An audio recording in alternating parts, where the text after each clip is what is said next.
are recording. We're live. So What's going on? we're back with Mr. Meade in the house, What's and going on? of course myself, Kalon Page. Today we're just going to kind of get to know Meade a little bit more.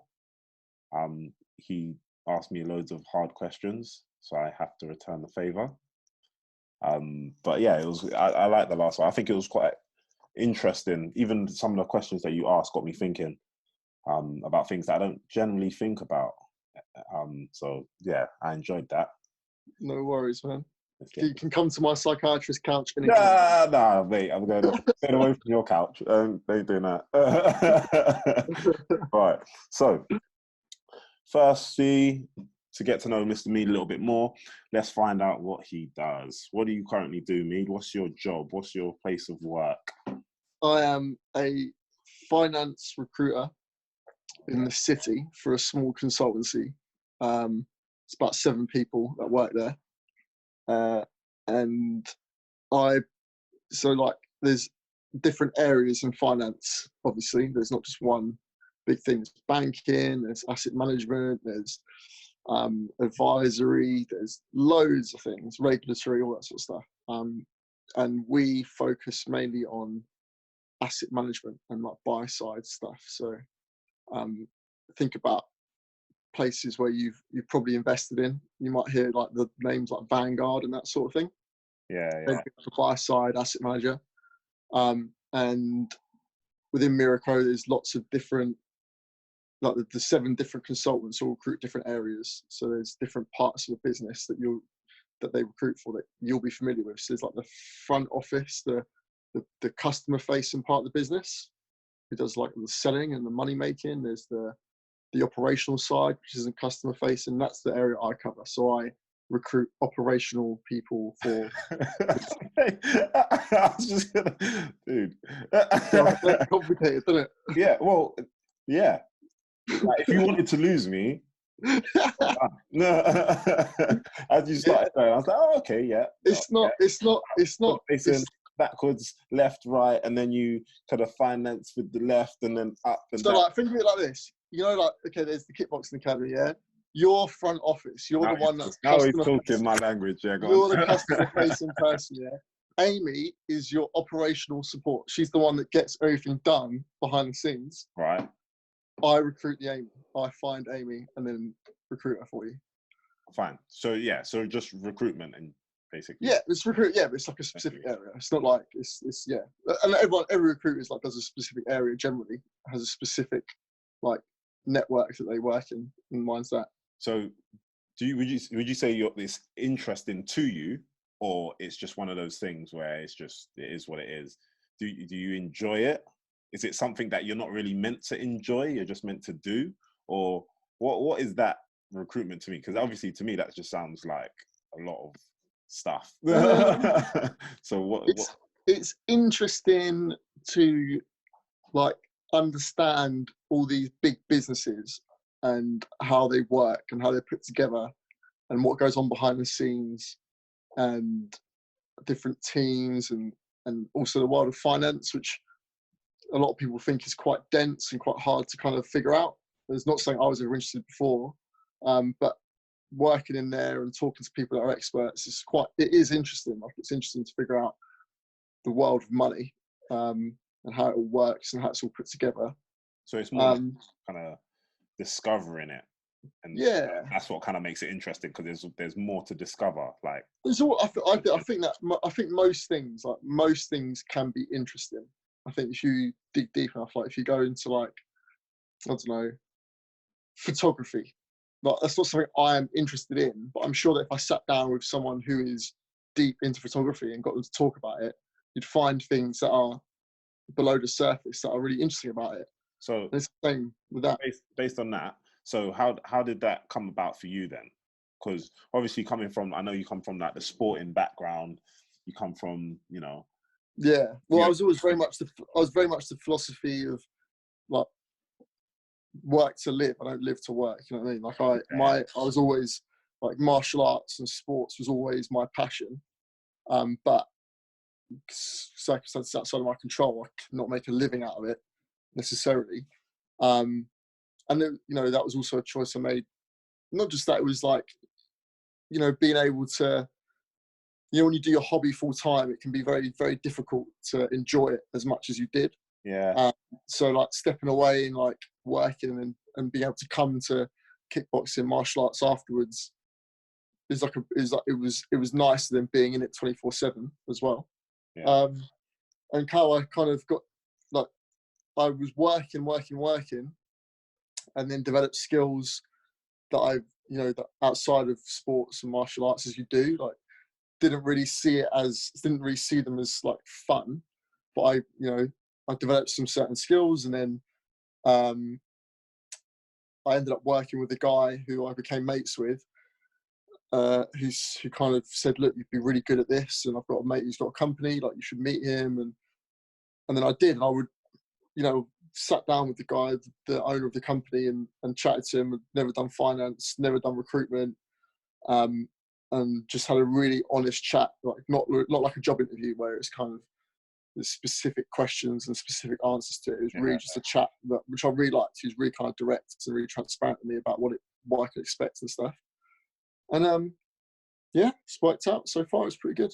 So that probably invited you in more. The fact that the person you went to speak to was relaxed, and especially if you haven't gone in the field, because it's hard to know where to look if you've never been in that field before. And then I think people that are like, people that kind of have a passion and pursue it are very, very lucky. They find that passion. I think the majority of people kind of fall into a career or a job that they have. And I always say, people always ask me about recruitment. I think recruitment's got a really bad rep. Like, it is hard. It's a hard job. It's unforgiving. It's quite cutthroat. But I wouldn't be doing recruitment if I didn't work for this company. Like, I'm with a group of people. As I said, there's 7 of us. It's small. They're all really honest. We talk directly to each other. There's no kind of politics. Nothing's being played.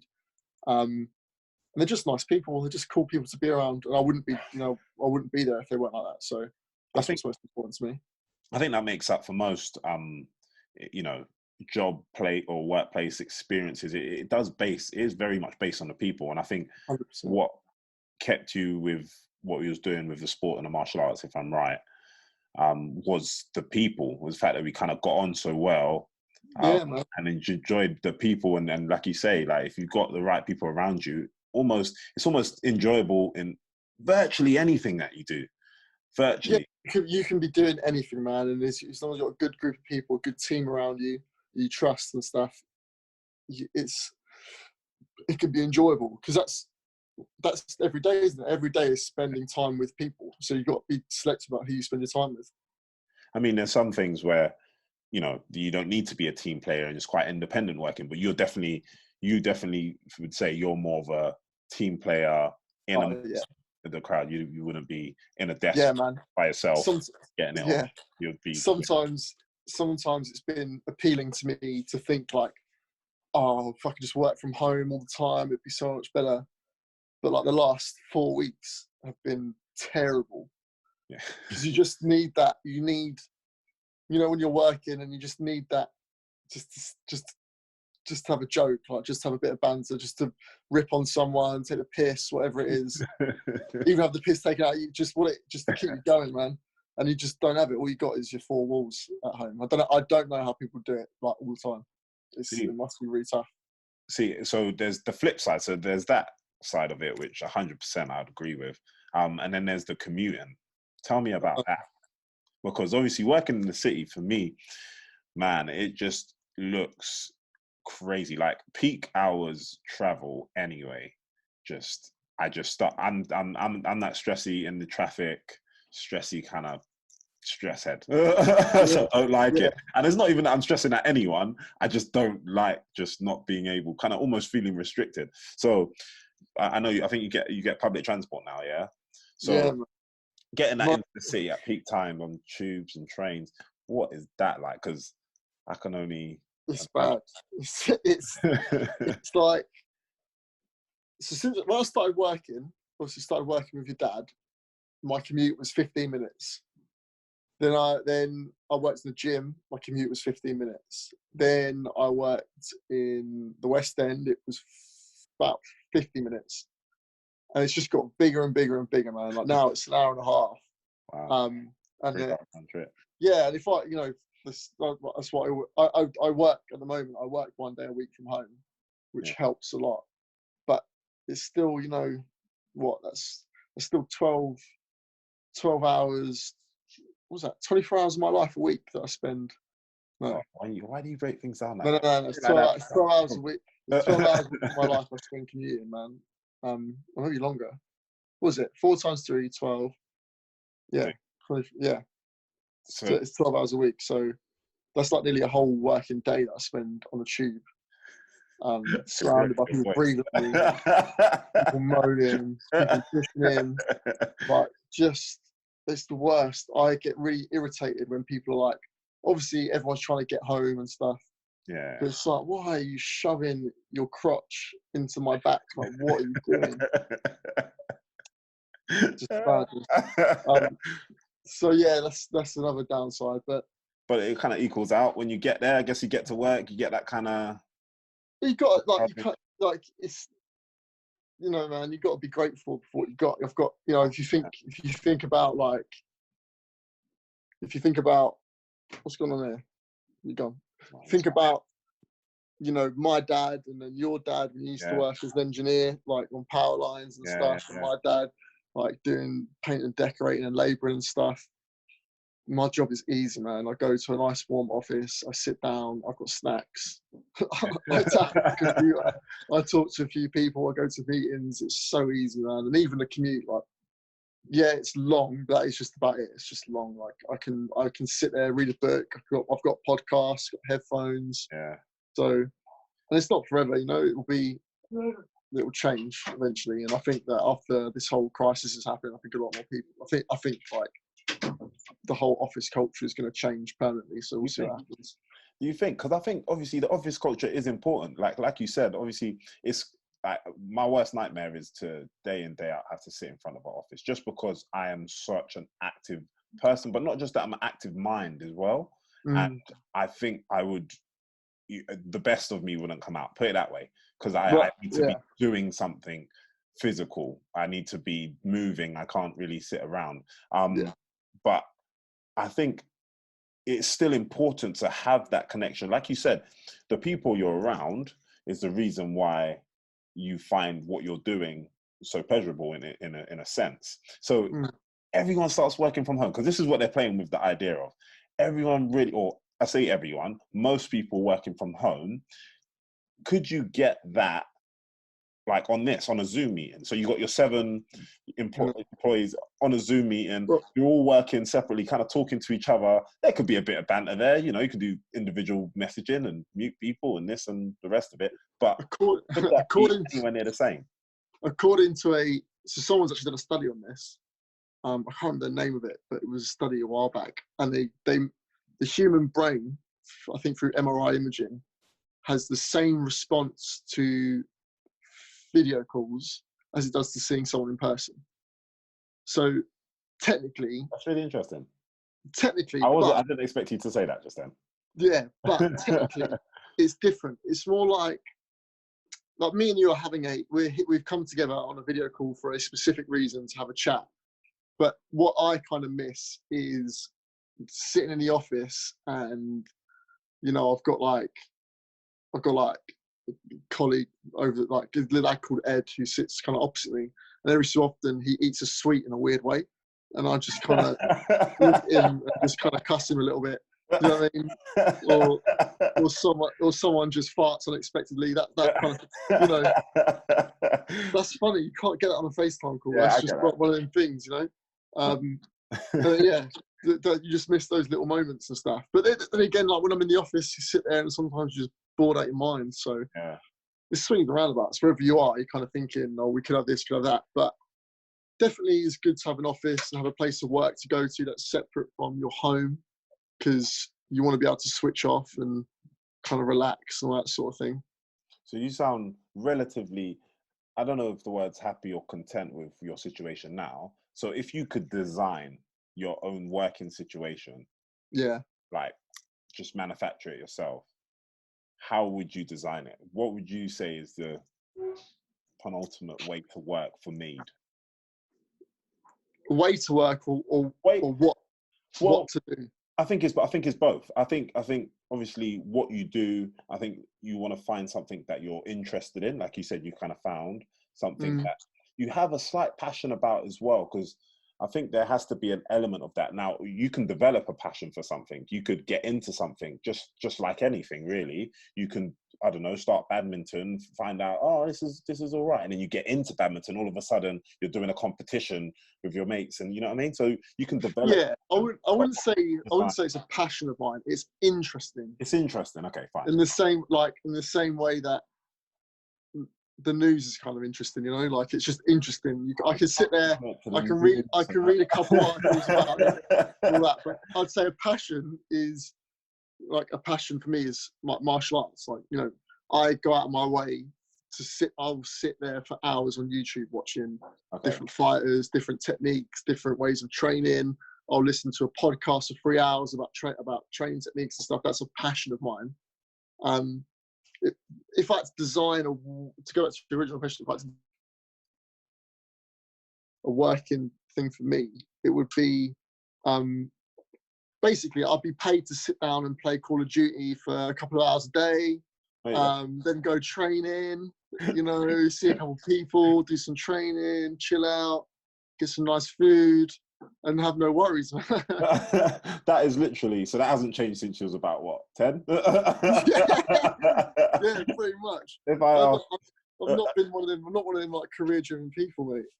no, but not even career driven. Just like, okay, so you said you kind of like being around people, right? So I know, based on what you said, you wouldn't want to be working from home, but at the same time, you said maybe once in the week. Mate, I think that when I was when I was working with you guys, like doing that was an ideal job, man. I was hanging around people that I respected, that I was interested in, that we had a laugh with. We were doing something we were all passionate about.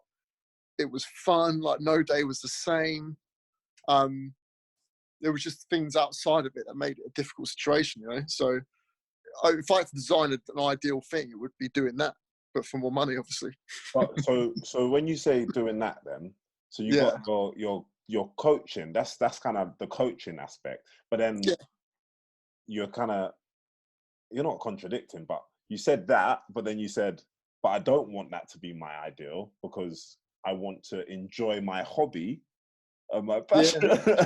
I know it's a hard question because that's why I'm playing with it. But at the time, you know, I think you looking back when I was working with you guys, at the time we were in a difficult place, like getting too deep into it. Like the academies were in a difficult place. We weren't really training, were we? We were doing one training session a week. Okay. You know, and it was, you know, there wasn't.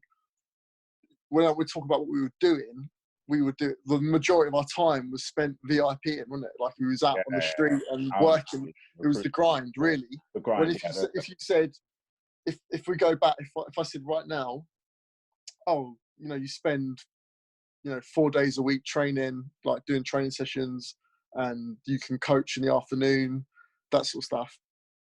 That's a different thing. I think that for me, like kickboxing and the whole scene became a lot more about making, you know, grinding really, rather than doing what we actually enjoyed, which was training.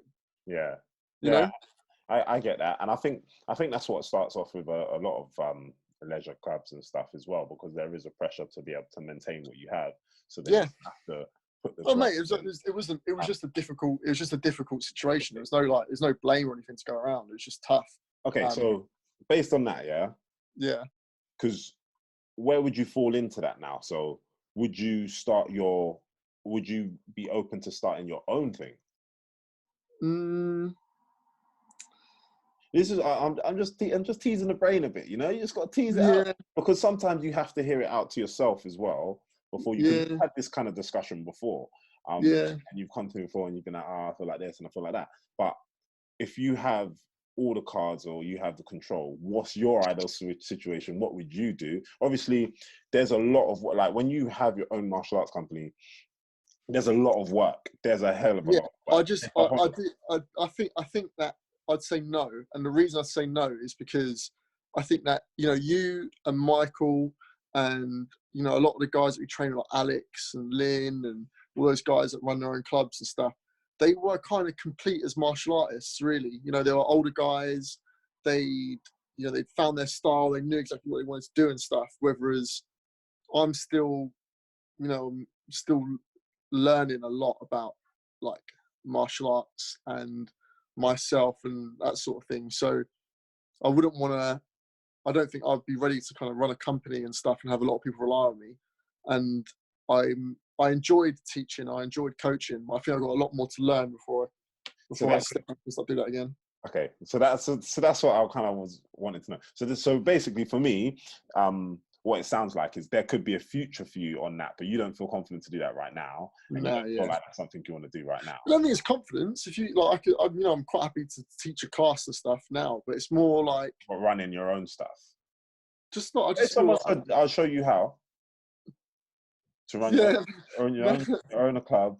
And no, it's more just like I know that that's not. I'm focused on me at the moment, which sounds kind of narcissistic, but that's I get that. I'm focused on me and like my training, that makes sense. And kind of my priorities right now are kind of one, to get my body healthy and, you know, not injury free and stuff, and to, you know, get better at jiu-jitsu and hopefully get back into striking again, and then go from there really, and just see where I can take it.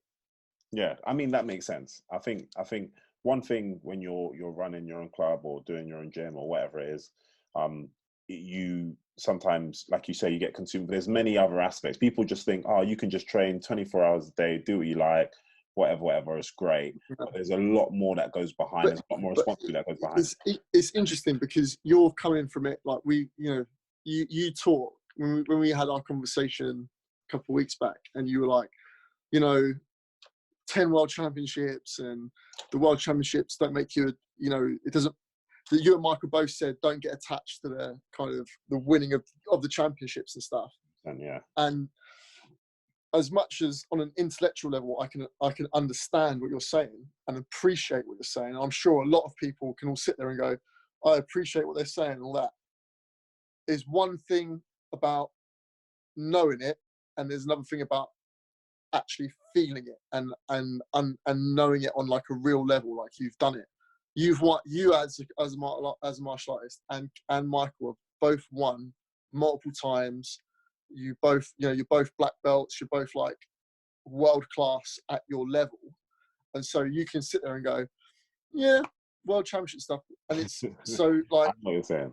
Yeah, but someone like me, and I think a lot of other people who haven't quite, you know, not even got to that level, as I said, have like mastered themselves, like understand their training, understand themselves as an athlete and a martial artist. They haven't got there yet, so there's still a bit of walking to get there to be done before they can do that sort of thing.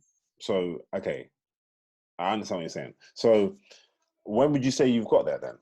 At what point? I don't think it's a point. You got goals in mind, but it'll be, I think, as soon as I can go, as soon as I can say to myself, you know what, that goal, that shiny thing, I'm cool with or without it. It doesn't matter. Like it's not the getting of it that matters to me. Then I'll know, okay, I'm pretty content with where I am at the moment. Keep going. Explain that. What is that shiny thing? Explain that to me. Whatever that shiny thing is, whether it's like, you know, if you're someone who, you know, has got a personal goal, like a fitness goal, or you're someone who wants to be a world champion, or you're someone who just wants to get their black belt or their next belt or whatever it is, if you can sit there and go, without that, I'm still, you know, I'm cool. That like it'll be, you know, I'm going to work towards it, but you know, I'm like you and Michael were saying last week, you know, 10 world championships, another one don't really matter to me. Like that doesn't matter. Once you can feel like that, then you're kind of you're there, but you still got to drive and train and stuff. Like Yeah. it's more than the goal. Like without getting too deep about it, I think a lot of people are very goal orientated, and I am as well. I think, like humans are goal orientated, but I don't know if you ever had that sensation of you're going for a goal, you get it, and then all of a sudden you're like, afterwards there's like a kind of crash after getting it. Yeah. Whether is, I think if you were kind of, I keep using the word content, but like if you were kind of more than the goal, if you were just like, I'm going for this, but it doesn't matter if I get this or not. It's about the journey kind of thing. So it's very personal. Yeah. It sounds very personal. Like everything sounds based on, which just still kind of brings it into how you're feeling, because, yes, world titles and stuff help and the rest of it. But if you look at it outwardly, it's me as an individual. How could I help other people? If I can help 100 people do this better, then I can coach them. So in my head, I don't need the world titles to help. So like, I just need to know more than this person to help them. So that's outwardly looking at it, but inwardly looking at it, it's from what I'm getting. But that's what I'm talking about. It's that inner game, right? It's like, I know that outwardly I can stand up in front of 20 people and teach them how to side kick, how to have a guard, their stance, how to get fit. I can teach them how to get fitter, like all this sort of thing. But but in terms of owning your own school, running your own school, that's a different question. That's like, inwardly, can you sit there and be confident, competent, content? Some people would say you're never going to get there. You kind of have to go for it. But I think that to be responsible and to have how many students rely on you, man, you need to kind of call yourself. Yeah, I mean, I understand what you're saying, but I think I'm one of those people where, so for me, like now, it's not, by no means am I anywhere near the martial artist I want to be. Like, by no means. And yeah. And that's more because martial arts for me isn't obviously just about being able to do one or two things or one form of combat really well. It's kind of exploring as much as you can, gain as much knowledge as you can, and seeing what's the best is, really. It's that kind of search for the ultimate, really. And obviously also looking at things from just a different angle. I think going to shoot and training in MMA and stuff, it's just looking at something differently. I mean, we were just going through some slips, slipping a punch and stuff, and Alexis just kind of explained a few things, and I was just like, how many hundreds of punches have I slipped? But when he kind of, the way he said it, and he was like, just kind of duck your neck down and this and that, and I was just like, why have I never slipped a punch like this? Yet I've slipped hundreds of punches. So there's still so much, and this is something I'm confident with. This is something I've won world titles with. There's still so much to learn. Like, that's the stages. That's the stages of mastery, isn't it? That's what they talk about. It's like I know nothing. I know everything. I know I don't know everything. I know absolutely nothing. That's when you become a master, right? You realize how much you don't know. So, okay, but then at what point do you go, okay, I know enough, I can learn the rest as I go? That's a question individually for everyone, right? Okay, so that's very personal. That's interesting. That makes sense. It's true. I just think everyone's kind of on their own kind of journey towards that kind of that level of whatever they're aspiring to. It's not that I don't think I'm capable. I just don't want to. Yeah, that's what I'm getting to. It's just not something that you want, which makes sense. Yeah, obviously that to me makes sense. I mean, I'm sure there's fighters out there as well, who's fought on massive stages, MMA fighters and stuff, that might in the future want to do something like that, but they just don't want to right now because they just want to do what they want and fight who they want to fight and the rest of it. So I get that. I understand that. It's just I was just trying to pick up on what you're saying. Mm. Just making you think. Just making your brain tick. But yeah, no, I get that 100%. But so obviously you've gone from like doing the kickboxing. We're gonna go into the martial arts a bit. So you've gone into like the kickboxing. You've done that for a while. You've done coaching in kickboxing. You've been to world championships within the kickboxing as well. So you've experienced it on a big stage. And then you go to jiu-jitsu. Yeah. And then it's kind of very different for a There start. was there was a big break, wasn't there? Because I stopped Well, you did kickboxing. personal training, didn't you? You did personal training for a while. Yeah, well, I trained. So You were big at one point. I remember you. yeah. So I was kickboxing, and then so the reason I stopped was an accumulation of different things, right? So there was like my hips. I had lots of injuries with my hips. Training became really painful, and then like personal stuff outside of it meant I kind of had to spend a lot of time away from training. So I stopped martial arts for probably, was that 3 years? And then I picked up kind of weight training, and just because that's all I could do, really. Just doing lots of weights and getting into like different aspects of fitness, learning about nutrition and stuff, and really put my energy into that. And then I think a lot, like I started listening to a lot of different podcasts, and they started getting big. And one of them was Joe Rogan's, obviously. Yeah. And he kept talking about jiu-jitsu and stuff, and that was, I've been watching MMA for a while, and I remember me and you kind of watching it and being like, what is this? What is this? This stuff is dumb. It will never work. And then he kept talking about it as like this thing. I'd wanted to get back into combat sport for a while, and then I started doing jiu-jitsu, and it was one of them like really challenging, really hard things that I didn't understand, and it was really interesting, and it kind of just piqued my curiosity, and I could do it without getting hurt too much, really. Not like hurt in a different way, like still get injuries, but it wasn't like the same recurring stuff. And I've been doing that ever since, really. Yeah, man. New ones. Yeah, so I've been doing that ever since, and I love it. So yeah, it's good. So that system so obviously it's very different, yeah, but in a way it's very similar. And in the puzzle that it is combat, right?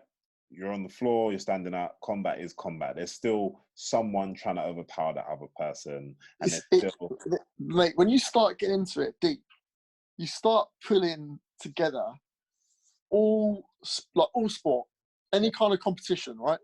It's just that fighting is the pinnacle of competition. Yeah. It's the pinnacle of any competition, because I remember this, so I can't remember who said it, but like, what happens in a football match when it all goes wrong? They all start fighting, right? Like it's fighting, it's the ultimate thing. And like doing jiu-jitsu, I feel like when I was kickboxing, it was I wasn't as conscious of it, like we were just training and stuff. It's interesting, but it wasn't your interest to start with, was it? You was brought to the session. Yeah, I was brought to it because and you go, interesting, and then you. Honestly, mate, it was just something I was kind of good at. Like I just kind of liked it, got pulled along, and then it just kind of developed. And it's cool being around big personalities and like Michael, yourself, Dad, like all these different personalities and stuff. Not people that I'd have been exposed to before. Obviously, coming from Ching. Yeah, and it was cool, man. I honestly, it was like I think what was really good about kickboxing at that time was a lot of male role models, whether they're my age or maybe younger or even older. There was a lot of male role models around me that just showed a different way. It was like, I was fascinated by that, which was cool. But in terms of learning the game and drawing parallels and stuff, like jiu-jitsu and kickboxing, it is similar. Like you've got a certain stance, you've got certain combinations, certain different positions. Your opponent has certain tendencies you've got to figure out. You can bait them, you can draw them in, you can pull out them tendencies, you can read them, you can use that against them. And it's the same across all sports. Like teams have tendencies, teams have moves in certain positions, like in football and stuff. They have a certain go-to move and all that sort of thing. Yeah. And if you can get really high level with it, obviously detail is really important. Understanding the key techniques, we talk about the slip and all that sort of stuff. But I think having that high level, top-down kind of view of like that, it's just a game, like Michael was talking about last week. Like, it is just a game, like figuring out what your opponent's going to do and how you're going to counteract it. It's fun. So is that what what drew you to it though? Just the game because I remember even talking to you and it was kind of like you've gone into jiu-jitsu way before I even kind of looked at this stuff. I know Michael was doing MMA, but I was just kind of like, whatever. And then I was like, right, I'm interested. I want to see a new form of combat. I think I was still doing the kickboxing still. I hadn't finished there. I still wanted to get, I don't know what it was, but within myself, I just hadn't finished. And then I done the Austrian Classics. I did well in that. I got double gold and I was like, right, I'm done. And then I kind of was like, right, I need to see what else there is. And then I kind of went to the MMA, but obviously the way I went into it was with a mindset of, if I'm not going to be competing in it, which I don't know, I might be, I want it to be a form of combat for more self-defense purposes. Is this better than what I'm doing? Is this similar to what I'm doing? Is this really, you know what I mean? I wanted to learn more at that point. So I went into it and I went into the MMA side of jiu-jitsu. And we know that, we don't all know, but for those who don't know, there is a difference. There's a difference to just jiu-jitsu and there's like MMA jiu-jitsu, and just looking at it visually, you might not be able to see that, but it's different sports. This is the thing, like martial arts for self-defense, it works, but not in the way that people think. Yeah. Right? People think that you go to martial arts like kickboxing, you learn how to punch. If someone tries to come at you in the street, you can punch them. No. Oh, no. Basic concept. No. That's not how it works. Because I don't know, like a lot of people maybe haven't. I've been mugged a couple of times when I was younger, which is one of the reasons why I got dragged to kickboxing. But it doesn't happen the way you think it happens. Yeah. Even in the setting of kickboxing, you get there, you're nervous. Obviously, it's a pressure situation, but there is a coach. He goes, "You ready? You ready? Fight." You both come at each other. You both got a chance. You both got headgear on. Same jiu-jitsu. Same in MMA. Like, there's a referee. You're in a cage. Like, are you ready? Are you ready? Go. Like, it doesn't happen like that. Someone comes running up behind you and slams you in the back of the head with an iron bar. There is nothing you can do about it. There's no martial art in the world that's going to help you. Yeah. But it works in a different way. You gain confidence in yourself so that you don't make decisions that get you into them situations. Yeah. You don't just, it's like so rare that you walk down the street and someone just comes up to you and punches you in the face or mugs you, whatever. You probably made a decision, like, you're walking in the bad side of town, you've had a few drinks, you're hanging out with the wrong people, you've got drunk and mouthed off to someone you shouldn't have. Like, there's a series of events that happens, and by doing martial arts, I don't know about other stuff, but it probably does help. By getting involved in that and building your confidence and understanding dangerous situations and all that sort of thing, you make decisions to not get yourself there. And then even when you're in there, to understand your limitations as a human, like, this guy's got a knife, give him the wallet, give him everything, just leave him, just let him go. Like, realize it's not you're not going to be able to kind of aikido your way out of it, kind of thing. I think I know exactly what you're saying. What I was getting onto, but I want to come back to that point of limitations anyway. But what I wanted to go onto is there a reason why you went down the gi road? Because I know you started with the gi training, and I remember talking to you, and I was like, obviously, I never started with gi at all. So I've gone in. Yeah. I'm an ex kickboxer, and my brother already does MMA as well. I was like, come, let's go. Show me. But you obviously went down the gi road and you got your belt and whatever. Is there a conscious decision as to why you did that, and then why you took a while? Because I remember talking to you about doing no gi, and you're just like, nah, man, it's not for me. It's just like, the reason there was. It was more just the fact that the school I went to, they just predominantly trained in the gi. They had like a couple. I think when they were in the smaller place, I think they had one no-gi session a week, which was on a Friday I couldn't get to. And then they got to a bigger place now. I do more no-gi. I do at least one no-gi a week. And they're just very different. Like, and it's different. Again, it's different jiu-jitsu for jiu-jitsu's sake versus jiu-jitsu for MMA. Yeah. In no-gi jiu-jitsu, it's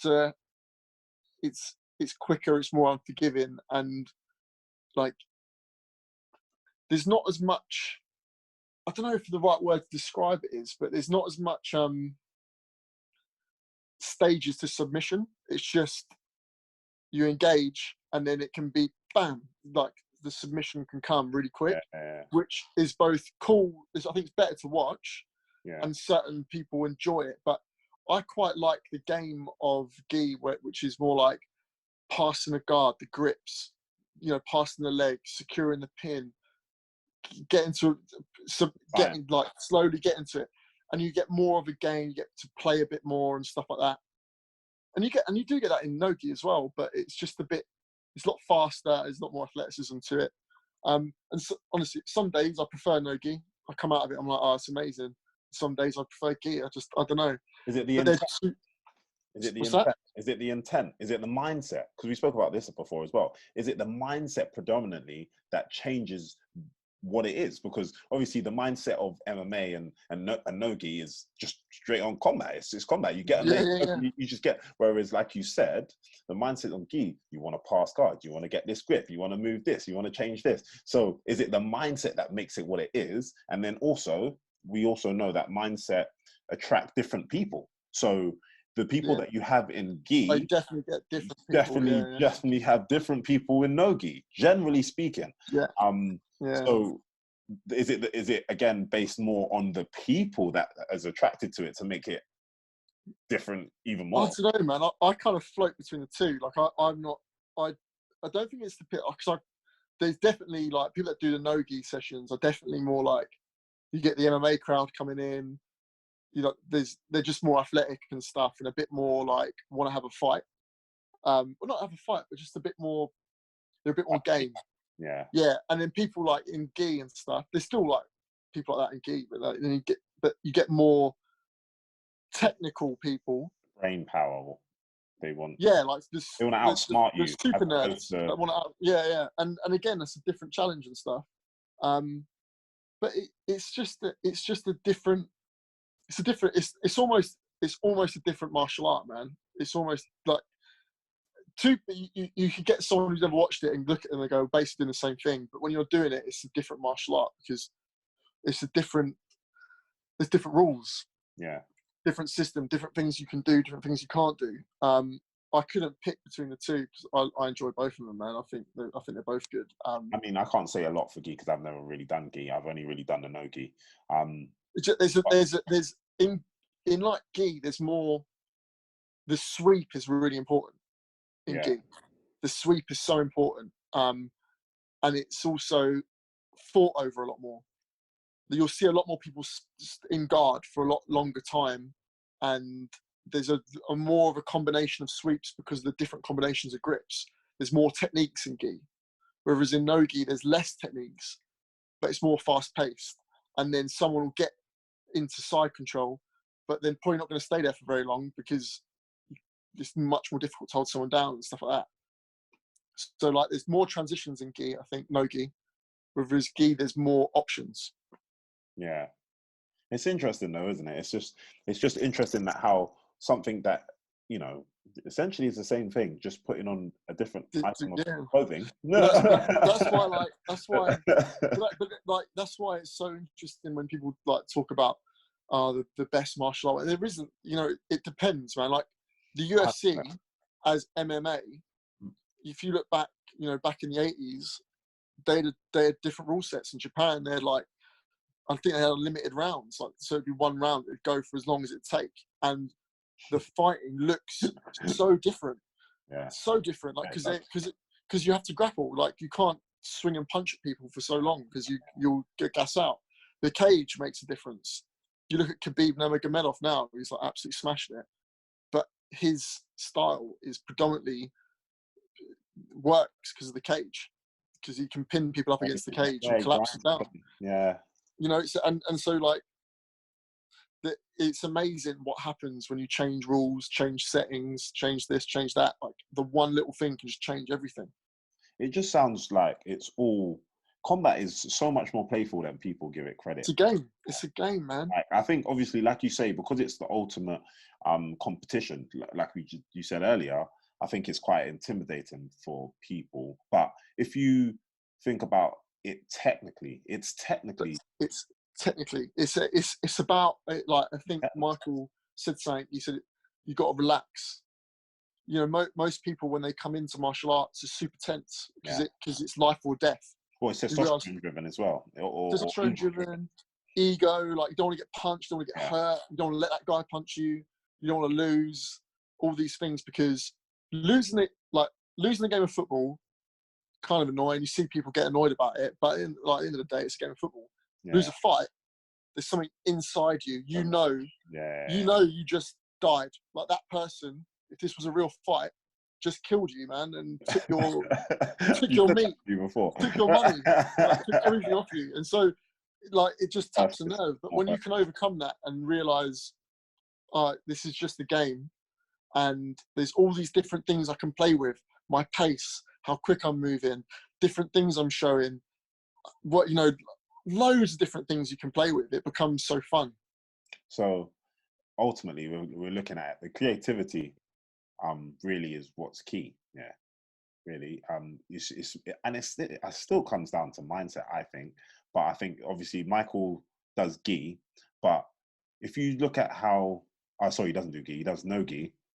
Yeah. But the kind of things that he's doing, I mean, he's arm barring, he's leg locking, he's doing all of them. He's not, I'm good at this, let me just do this. I mean, he done that, what was it, a toe hook, I think it was, on toe hold. Toe hold, yeah. And he was talking to me about that and how it goes on and how slowly it goes on, and when it goes on, it's crazy. But he's creative so much on his feet that he went into gi, no gi, sorry, and he was just as creative. He's still looking for it. But that's that game that you're talking about, as opposed to going in there with, I have to be the biggest, the baddest, the strongest. Again, something we talk about. He's gone in there and been like, look, I just need to win, and I'm going to find as many different ways to do that. So I have more in my arsenal. Should I have someone that's going to block that? You can make it as complex or as simple as you want it to be, you know. But I think a lot of people look at opponents, training partners, where they look at people on TV and stuff who are thinking and go, "Oh, I could never beat that person. I could never roll with that person, or whatever it is." But if you watch people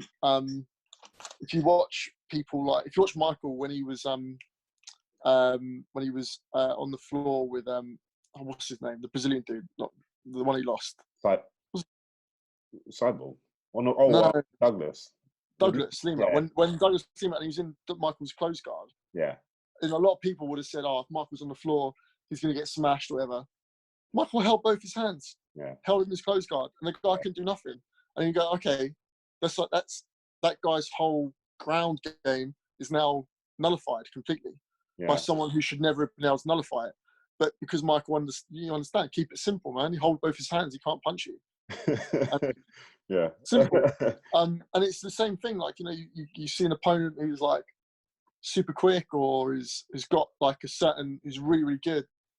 The great thing about martial arts is there's always a way to kind of nullify that. Yeah, there's always a way. You just got to find it, and you know, sometimes you won't find it, but there is a way. Yeah, it's just that puzzle. So anyway, so going on to that, we're moving on from that a little bit, because I could literally talk about that all day. So you done kickboxing, did that for a while, and then you went into the jiu-jitsu. You started doing that as well. Now your sister's done the jiu-jitsu as well. Yeah. So what's that like? Because you did kickboxing by yourself. So you would come back talking about how you got punched in training, and this hurts, that hurts, my eye hurts, whatever. And now you're taking the training with you. So what's the dynamic? Funny. Yeah, it's weird. So I went to this. So it's Carlson Gracie, sorry, I went down there for my first session, signed up. I was like, yeah, I like this, cool, sign up. And then went away on holiday, can't remember where I went, came back, went straight to training. And then my sister walked in. I was like, what are you doing here? She's like, what are you doing here? So we both signed up without realising it. Oh, And wow. yeah. That's crazy. And it was a bit weird at first because I'd never trained with her or anything. And we didn't partner up. We just kept to ourselves and stuff and all that sort of thing. And then as it's gone on, like, the weird thing about jiu-jitsu, it's sort of the same for kickboxing as well. I think when you're sweating with people and you're getting that close, you know, you're rolling with people and stuff, like, you'll become really good friends with everyone in your club. Yeah. Generally, you'll always become good friends. Like, you'll become close. It's impossible to have someone punch you in the face, you punch them back in the face, or to armbar them, and to be all right at the end of it and go, "You're right, yeah, you're right." To not be So like, either you hate them or you're gonna love them, basically. Either you hate them or you're gonna love them. You know? Yeah, but if you hate them, you ain't gonna last very long in that club. I'm just saying. Yeah. So you become really good friends, and then me and my sister just became really good mates. So, like, going through jiu-jitsu, we became like, where we were just brother and sister before, going through jiu-jitsu and stuff, we became good friends. And then, like, we didn't really roll together that much, and then we have rolled together and stuff now. And she's like, whereas I'm quite more chilled, she's very competitive, like, really competitive. She went to her first jiu-jitsu competition. She'd never been in a martial arts competition before in her life. And then I was like watching her. She went like 10-0 down, right, in jiu-jitsu. And she come back and beat the girl 14-0. And then she went on to win gold. She's just got this mad anger inside of her that she wants to break people. So now we train. She's really, really good. But she's also running into the same thing that I had, which was injuries, like in her hips as well. So just getting that.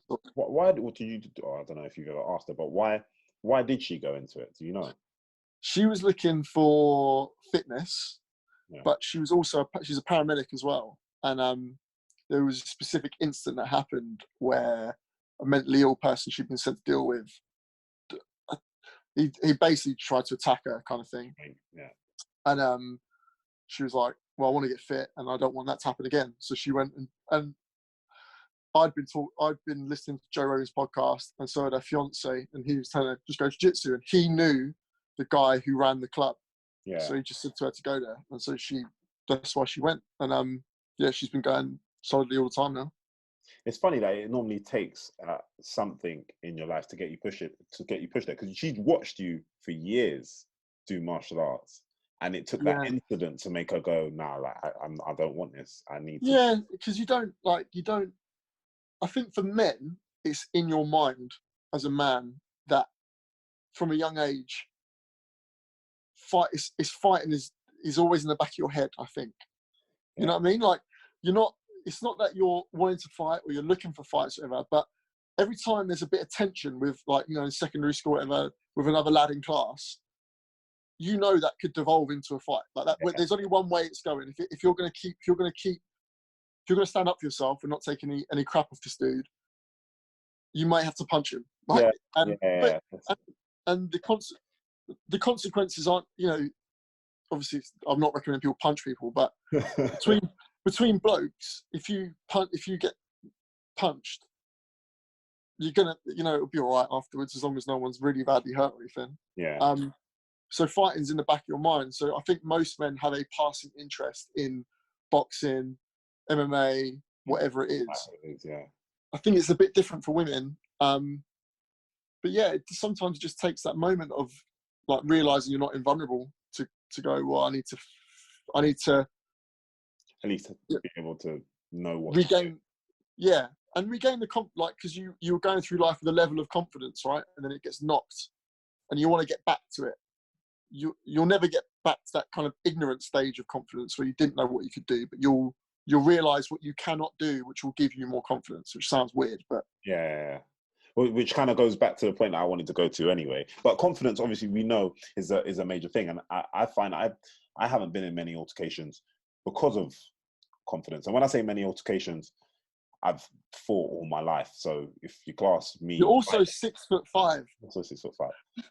However, it didn't matter in the area I grew up in.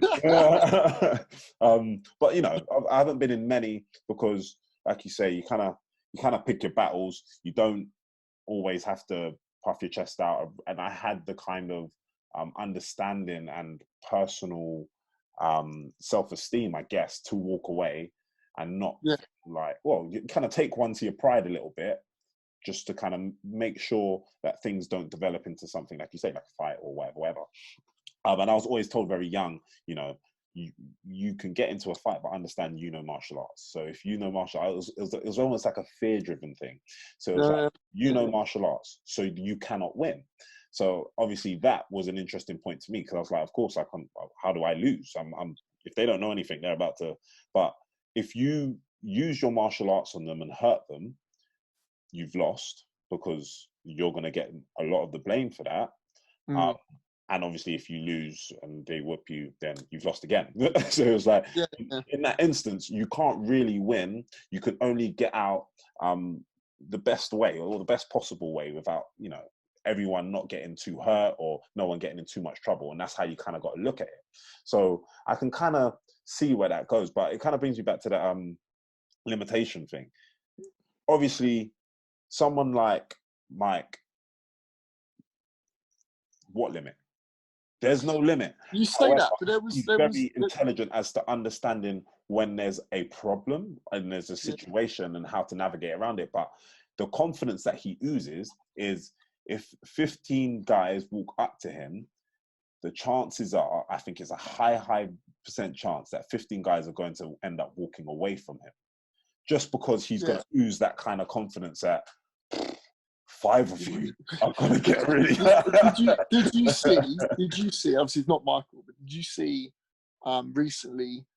What was his name? I keep forgetting people's names, but he fought John Jones for the light heavyweight title a few months back. I can't remember this guy's name. I know who you're talking about. He lost, but he was really good. He fought really well. He hurt his leg. That one. No, not the Brazilian guy. It's the American guy. Looks like an orc. I'm not sure. Anyway, his house got burgled. Okay. Like some bloke broke in.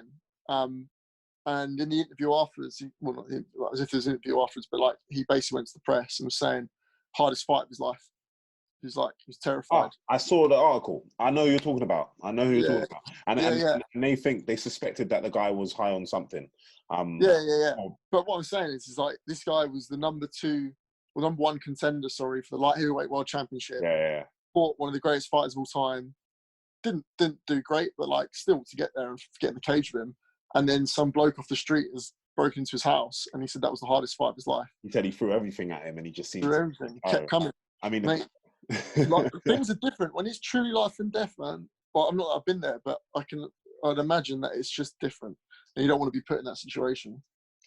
So, but having that, because again, as a champion, you have to have that mindset of there is no limits. You just have to look for the best possible scenario. So when you say, but understanding your limits and understanding where you can take yourself, is that important because you need to stop once you've hit your limit, or you have to try and navigate away from everything to make sure you get nowhere near it? You see what I mean? Like, you don't want to.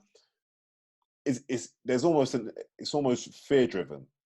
No, it's more understanding the tools you've got at your disposal. Okay. Yeah, you're a 6'5", athletically gifted dude. Yeah, who has trained martial arts since he was 3 years old, whatever it was, something stupid. Yeah. You've got a specific set of tools at your disposal. It's very good that you walked away from certain fights and stuff, and that's another tool at your disposal, like intelligence and that sort of thing. Understanding your limits is understanding the tools at your disposal. Yeah, if you're like me, you're averagely built. I feel like you just put yourself down quite a lot, though. No, but that could be a defense mechanism within itself. No, it's not that. It's not. But I'm fitter than some people.